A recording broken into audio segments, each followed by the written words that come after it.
నమస్కారం జగనన్న. నా పేరు స్వర్ణ సింధురాణి. మా భర్త పేరు సుబ్రహ్మణ్యం. నాకు 2 పిల్లలు జగనన్న. మీ గుంటూరు జిల్లా మేడుగుండ్రు మండలం పేరిచల్ల గ్రామం లేవట్ 5 ఇంకా వచ్చానన్న. నేను మాకి సెంటున్నర స్థలం ఇచ్చారన్న. ఆ స్థలం విలువ ఇప్పుడు 10 లక్షలన్న. మాకి అది కాక ఇల్లు కట్టుకోమని పర్మిషన్ ఇచ్చి 1,80,000 ఇచ్చి అది సరిపోక 35,000 డోక్రాల లోన్ పావుల వడ్డీకి ఇచ్చారన్న. అది కాక ఇప్పుడు ఆ పావుల వడ్డీ మళ్ళీ మాకు వాపస్ ఇస్తున్నారన్న. ఎన్ని జన్మలు ఎత్తినా మీ రుణం తీర్చుకోలేమన్నా మేము. మాకి రోడ్లు, కరెంటు, వాటరు అన్ని ఫెసిలిటీ బాగా చేశారన్న.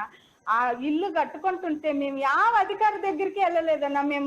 మీరు రండా మాకు బిల్లు పెట్టండి అని మేము యావ అధికారి దగ్గరికి వెళ్ళాలని అందరూ మా ఇండ్లు కాడ వచ్చి చేశారన్న. ఒక్క అధికారి కూడా మమ్మల్ని లంచం అడగలేదన్నా. నిజంగా మీ పరిపాలన ఎక్కడా చూడలేదన్నా. నేను అంత గ్రేట్ గా అంత ఇల్లు కట్టి వాళ్ళు చెప్పిన మాట వల్ల తొందరగా ఇల్లు కట్టుకొని సంవత్సరాన్నర ఇంకా ఉంటున్నానన్న. ఈ జూన్ వస్తే 2 ఏళ్ళు అవుతుందన్న. నేను ఆ ఇంట్లోకి వెళ్ళి పిల్లల్ని వేసుకుంటూ టైలరింగ్ చేసుకుంటూ చాలా హ్యాపీగా బతుకుతున్నానన్న. ఆడ మా కాలనీలో కరెంట్ ఆఫీస్ కూడా కట్టించారన్న. లైట్లు వెలుగులకి 2 కళ్ళు సరిపోవట్లేదన్న మీ కాలనీ చూడటానికి. ఆర్చ్ గేట్ కట్టారు. నిజంగా అప్పుడు కృష్ణుడు ద్వారక కట్టించాడంట. అన్ని క్యాస్ట్లు కలిసి బతికేవాళ్ళంట. నిజంగా నేను చెప్తున్నాను, ఇప్పుడు మనసారా చెప్తున్నాను, ఏపీలో కట్టితే అన్ని జగనన్న కాల్ని ఒగొట్టిన ద్వారక అని నేను చెప్తున్నానన్నా. అన్నా నేను పొగుడుతున్నాను అనుకోమాకన్నా, నేను మనసారా చెప్తున్నానన్నా. తల్లి తండ్రి నాకు జీవితం ఇచ్చారు, జన్మనిచ్చారన్నా. మాకి మీరు జీవితమే ఇచ్చారన్నా. అసలు అది మేమైతే తమిళనాడు నుంచి వచ్చి ఇంతలా మేము అనుకోలేదన్నా అసలుకి. నాకు 34 ఏళ్ళన్నా. 34 ఏళ్ళ నేను ఇంతమందిని చూశాను కానీ ఒక్కరు కూడా మీలా పరిపాలన చేసింది లేదన్నా. అది సరిపోక మా పిల్లల జీవితం సెటిల్ చేశారన్నా మీరు. మా అబ్బాయికి tab, books, pen, text books, బట్టలు, షూలు, పిల్లల్ని స్కూల్కి తల్లిదండ్రులు పంపిస్తే చాలని రాగి జావా, మెనోలు, ఫుడ్స్, రకరకాల ఫుడ్స్, మధ్యాహ్నం టైంలో చిక్కీలు, గుడ్లు అన్ని ఇచ్చారన్నా. అన్నా మీరు నేను జన్మలు తీర్చుకోలేనన్నా.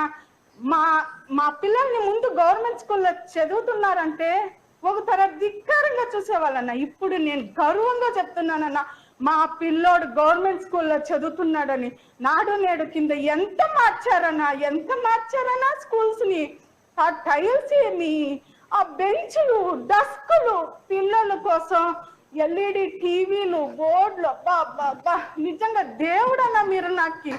నేను నిజంగా దేవుడన్నా.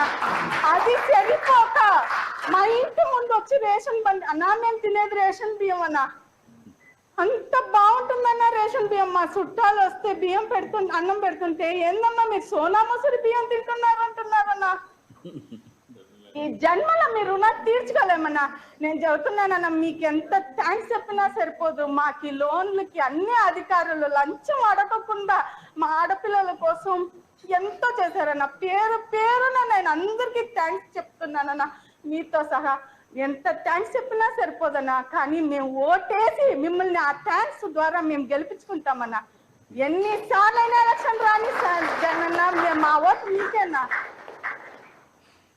నేను ఇంకొక విషయం చెప్పుకుంటానన్నా, మీలాగే మీ ఫ్యాన్స్ కూడా అన్నా ఏదైనా సహాయం నేను వెళితే మాత్రం ఖచ్చితంగా చేస్తున్నారన్నా. మీకు మీ ఫ్యాన్స్ కి సెల్యూట్ అన్నా. నేను నిజంగా నేను ఆడ చూడలేదన్నా ఇట్లా పరిపాలన. నాకు అంత ఆనందం అన్నా. మీరంటే నాకు చాలా ఇష్టం అన్నా. మీరు నిజంగా ఇంకోసారి సీఎం అయితే మీతో వచ్చి సెల్ఫీ దిగుతానన్నా. నాకు చాలా ఇష్టం అన్నా. మా హీరో అన్నా మీరు. సినిమా హీరోలు కాదన్నా, మీరు మా హీరో అన్నా. మా జీవితాల హీరో అన్నా మీరు. చాలా చాలా థ్యాంక్స్ అన్నా. అన్నా పొగిడాను అనుకోమాకన్నా, మనసులో ఉండేది చెప్పానన్నా. అందరూ పొగుడుతారు అంటారన్నా. లేదన్నా, నేను మనసులో ఉండే మాట చెప్పానన్నా. మీరంటే నాకు చాలా ఇష్టం అన్నా. అందరికీ థ్యాంక్స్ సార్. మిమ్మల్ని మాట్లాడాలని నా కళ అన్నా. ఆ కళ నాకు నెరవేరిందన్నా. అందరికీ థ్యాంక్స్ సార్. మేడం మీకు అందరికీ thanks madam. Thank you sir. Thank you.